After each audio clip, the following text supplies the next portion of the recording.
So why would I pay $15 a month for a calendar app?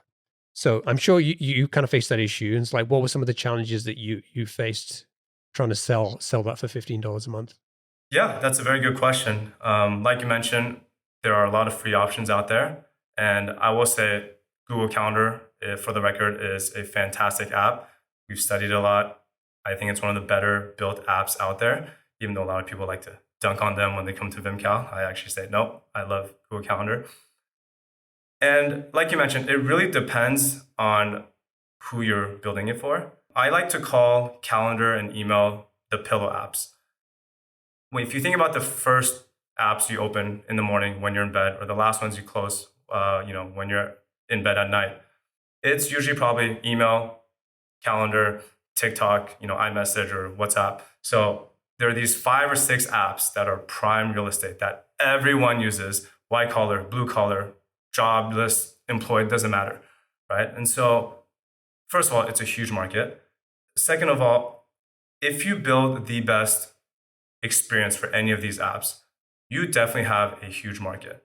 And so people think that sometimes, oh, if I carve out this ICP or that, it's going to be a small market. But we've actually seen that we are constantly surprised by how many people have these problems.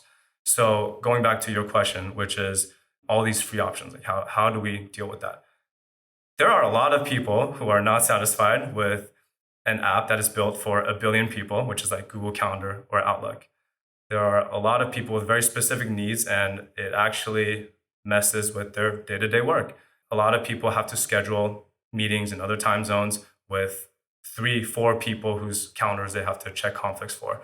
And so all these different, very intricate use cases come up and problems come up, and there is just nothing really that exists for that. And a lot of people will piece together apps here and there and duct tape together a solution and then end up with the wrong meeting like I did before I created Vimcal with my co-founder.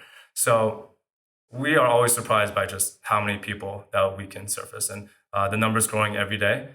We don't plan on stopping anytime soon. And the cool thing is the ICP also changes as your product grows.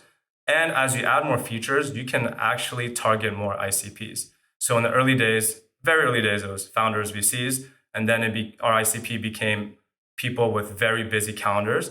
And as of a year ago, we improved our multi-calendar experience, introduced Outlook on top of Google integration.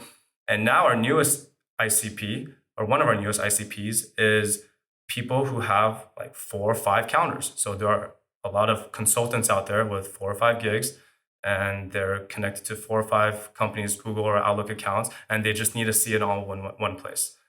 And this is constantly evolving.